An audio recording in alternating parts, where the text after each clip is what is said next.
¿Qué tal? Hoy nos vamos a meter de lleno en un concepto fundamental para la ingeniería estructural, el momento de inercia.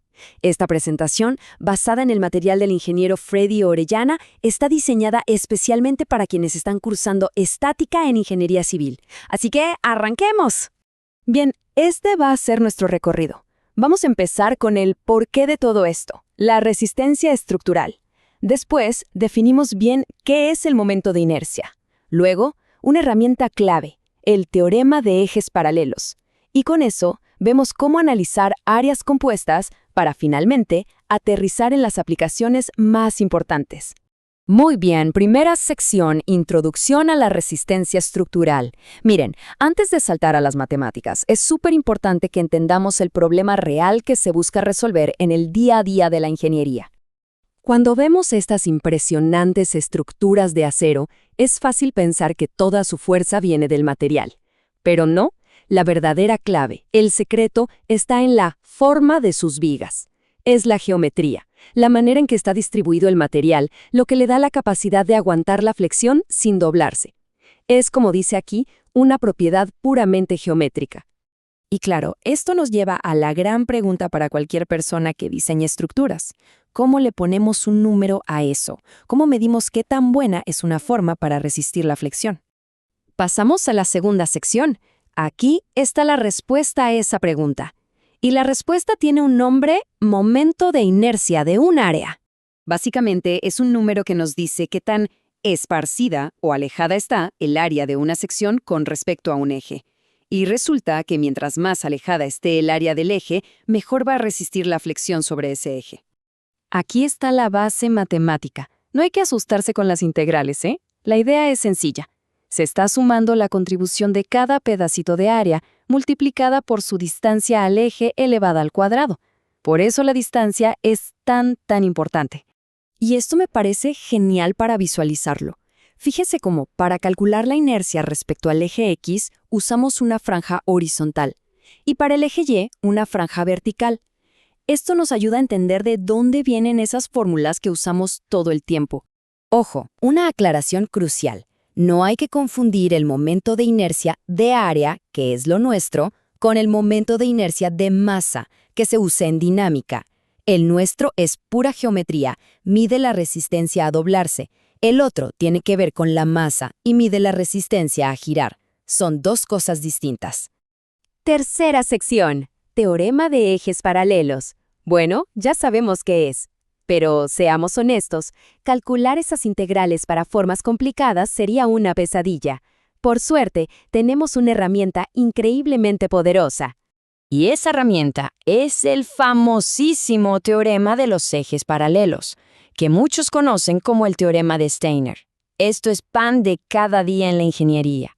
La idea es brillante y súper práctica.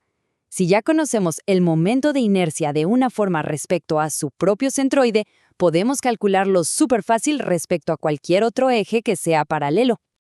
Analicemos la fórmula para el eje X. El momento de inercia total, que llamamos IX, es la suma de dos cosas. Primero, la inercia propia de la figura respecto a su centroide, y a eso le sumamos un término de traslado, el área total por la distancia entre los ejes al cuadrado. Y para el eje Y es exactamente la misma lógica. El momento de inercia Y es igual a la inercia en su centroide más el área por la distancia de traslado horizontal de X al cuadrado. En resumen, y esta es la idea clave que hay que llevarse, el momento de inercia de una figura siempre es el más pequeño posible cuando el eje pasa justo por su centroide. Cualquier otro eje paralelo va a tener una inercia mayor, siempre. Vamos a la cuarta sección, que es donde todo se junta. En el mundo real, las secciones de las vigas o columnas no son solo rectángulos simples. Son formas compuestas, como las vigas I o T. Veamos cómo se analizan. El procedimiento es como armar un rompecabezas, pero al revés. Primero, dividimos la figura grande en formas sencillas que conocemos. Segundo, a cada una de esas formas sencillas le aplicamos el teorema de Steiner para llevar su inercia a un eje de referencia común para todas. Y tercero, sumamos todo. Y un detalle importante, si hay un hueco, su inercia no se suma, se resta. Perfecto, ya sabemos el qué y el cómo. Ahora consolidemos el para qué sirve todo esto con algunas de sus aplicaciones más importantes en la ingeniería. El momento de inercia está por todos lados. Se usa para calcular cuánto se va a deformar una viga, para saber qué tan rígida es una estructura, e incluso para diseñar columnas y evitar que se pandeen. Es de verdad fundamental. Ahora, no todo es flexión. A veces las cosas se tuercen, como el eje de un motor. Para analizar la torsión, usamos el momento polar de inercia. Y lo bueno es que se calcula muy fácil. Es simplemente la suma de los momentos de inercia Ix e Y. Por último, un concepto derivado, el radio de giro. Esto no es una inercia como tal, sino que nos da una idea de qué tan eficientemente está distribuida el área lejos del centroide. Y es una propiedad clave, pero clave de verdad, para predecir cuándo una columna larga y delgada puede fallar por pandeo. Y todo esto nos lleva a esta reflexión final. El objetivo de la ingeniería es la eficiencia. Entender el momento de inercia nos permite diseñar formas como la famosa viga I, que es increíblemente resistente a la flexión porque aleja la mayor parte de su material de su centro, pero usando la menor cantidad de acero posible. Y bueno, con esa idea sobre diseño y eficiencia, cerramos este repaso conceptual sobre los momentos de inercia. Esperamos que haya sido súper útil.